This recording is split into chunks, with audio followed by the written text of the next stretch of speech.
അമേരിക്കയുടെ കണക്കുകൂട്ടലുകൾ പിഴയ്ക്കുകയാണ്. അതും അവർ ഒട്ടും പ്രതീക്ഷിക്കാത്ത ഒരിടത്ത്.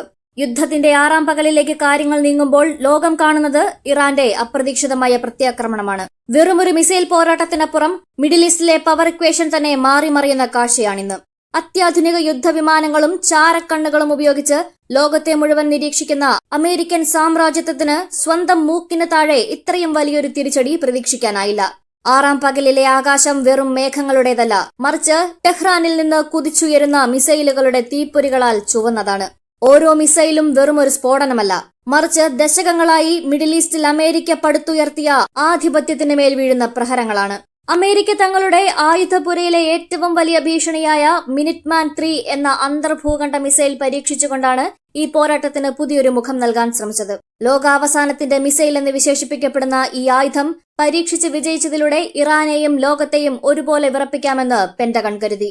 എന്നാൽ 6ാം പകലിലെ യുദ്ധഭൂമി പറയുന്നത് മറ്റൊന്നാണ്. ലോകത്തെ ഏറ്റവും വലിയ സൈനിക ശക്തിയുടെ ഈ ശക്തി പ്രകടനം കേവലം ഒരു പ്രഹസനമായി മാറി. അമേരിക്കയുടെ ഈ ആയുധ പ്രദർശനത്തിന് മറുപടിയായി ഇറാൻ തൊടുത്തുവിട്ട ഹൈപ്പർസോണിക് മിസൈലുകൾ അമേരിക്കയുടെ പ്രതിരോധ കവചങ്ങളെ തുളച്ചുകയറി ലക്ഷ്യസ്ഥാനങ്ങളിൽ കൃത്യമായി തന്നെ പതിച്ചു. ഇത് കേവലം 2 രാജ്യങ്ങൾ തമ്മിലുള്ള യുദ്ധമല്ല, മറിച്ച് അഹങ്കാരവും അതിജീവനവും തമ്മിലുള്ള പോരാട്ടമാണ്. ഇറാന്റെ പരമോന്നത നേതാവ് ഖമേനിയെ വധിച്ച് രാജ്യത്തെ അരാജകത്വത്തിലേക്ക് തള്ളിയിടാമെന്നായിരുന്നു CIA-യുടെയും മൊസാദിന്റെയും രഹസ്യ അജണ്ട. രാജ്യത്തിനകത്തെ ചില പ്രതിഷേധങ്ങളെ മുതലെടുത്ത് ഇറാന്റെ ഭരണകൂടത്തെ അട്ടിമറിക്കാമെന്നും പകരം തങ്ങളുടെ താൽപര്യങ്ങൾ സംരക്ഷിക്കുന്ന ഒരു പാവ സർക്കാരിനെ അവിടെ പ്രതിഷ്ഠിക്കാമെന്നും അവർ കണക്കുകൂട്ടി. എന്നാൽ വിദേശ അധിനിവേശത്തിന്റെ കാൽപെരുമാറ്റം കേട്ടപ്പോൾ ഇറാന്റെ തെരുവുകൾ രാഷ്ട്രീയ ഭിന്നതകൾ മറന്ന് ഒന്നിച്ചു നിൽക്കുന്ന കാഴ്ചയാണ് നാം കണ്ടത്. ഇറാനെ കണ്ടം തുണ്ടമാക്കി മുറിച്ച് ജൂതഭൂമിയുടെ അതിരുകൾ വ്യാപിപ്പിക്കാമെന്ന ഇസ്രായേലിന്റെ തന്ത്രം ഇരുട്ടി വെളുത്തപ്പോഴേക്കും കനത്ത പരാജയമായി മാറി.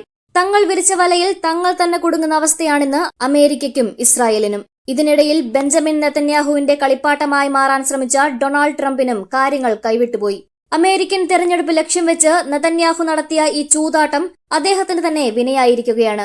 ലോക കോടതിക്ക് മുന്നിൽ ഒരു കൊടും കുറ്റവാളിയായി നെതന്യാഹു മുദ്ര കുത്തപ്പെട്ടു കഴിഞ്ഞു. അന്താരാഷ്ട്ര നിയമങ്ങളെയും മനുഷ്യാവകാശങ്ങളെയും കാറ്റിൽ പറത്തിക്കൊണ്ട് നടത്തിയ ഈ ആക്രമണങ്ങൾ ഇസ്രായേലിനെ ലോകരാജ്യങ്ങൾക്കിടയിൽ ഒറ്റപ്പെടുത്തിയിരിക്കുകയാണ്. സ്വന്തം നാട്ടിൽ ജനവികാരം നെതന്യാഹുവിനെതിരെ തിളച്ചുമറിയുകയാണ്. അടുത്ത തെരഞ്ഞെടുപ്പിൽ അധികാരത്തിൽ നിന്ന് തൂത്തെറിയപ്പെടുമെന്ന് ഉറപ്പായതോടെ യുദ്ധം നീട്ടിക്കൊണ്ടുപോകാൻ അദ്ദേഹം ശ്രമിക്കുന്നുണ്ടെങ്കിലും ഇറാന്റെ ശക്തമായ തിരിച്ചടി ആ മോഹങ്ങളെയും തന്നെ തകർക്കുന്നു. യുദ്ധത്തിന്റെ 6ാം പകലിൽ അമേരിക്കൻ സൈനിക താവളങ്ങളിൽ നിന്നും പുക ഉയരുകയാണ്. അത്യാധുനികമായ റഡാർ സംവിധാനങ്ങളെയും അയൺ ഡോം പോലുള്ള പ്രതിരോധ കവചങ്ങളെയും നിഷ്പ്രഭമാക്കിക്കൊണ്ട് ഇറാന്റെ ഡ്രോണുകളും മിസൈലുകളും തലങ്ങും വിലങ്ങും പായുന്നു. ലോകത്തെ ഏറ്റവും മികച്ച ഇന്റലിജൻസ് സംവിധാനമെന്ന് സ്വയം അവകാശപ്പെടുന്നവർക്ക് പോലും ഈ ആക്രമണങ്ങൾ എവിടെ നിന്നാണ് വരുന്നതെന്ന് കണ്ടെത്താനാകുന്നില്ല. വിജയത്തിന്റെ ലഹരിയിൽ യുദ്ധത്തിന് മുൻകൈയെടുത്തവർ ഇന്ന് പരാജയത്തിന്റെ വക്കിൽ പകച്ചു നിൽക്കുകയാണ്. ഈ യുദ്ധം അമേരിക്കയ്ക്കോ ഇസ്രായേലിനോ ഒരു തരത്തിലും ഗുണകരമാകില്ലെന്ന് മിഡിൽ ഈസ്റ്റിലെ രാഷ്ട്രീയ നിരീക്ഷകർ വിലയിരുത്തുന്നു. അമേരിക്കയുടെ കൊമ്പൊടിച്ച ഈ പരീക്ഷണം വരും കാലങ്ങളിൽ പുതിയൊരു ലോകത്തിന് വഴിമാറുമെന്ന കാര്യത്തിൽ സംശയമില്ല. വിജയത്തെക്കുറിച്ച് വലിയ അവകാശവാദങ്ങൾ ഉന്നയിച്ചവർ ഇപ്പോൾ സമാധാന ചർച്ചകൾക്കായി രഹസ്യ നീക്കങ്ങൾ നടത്തുന്നുണ്ടെങ്കിലും ഇറാൻ തന്റെ നിലപാടുകളിൽ ഉറച്ചു നിൽക്കുകയാണ്.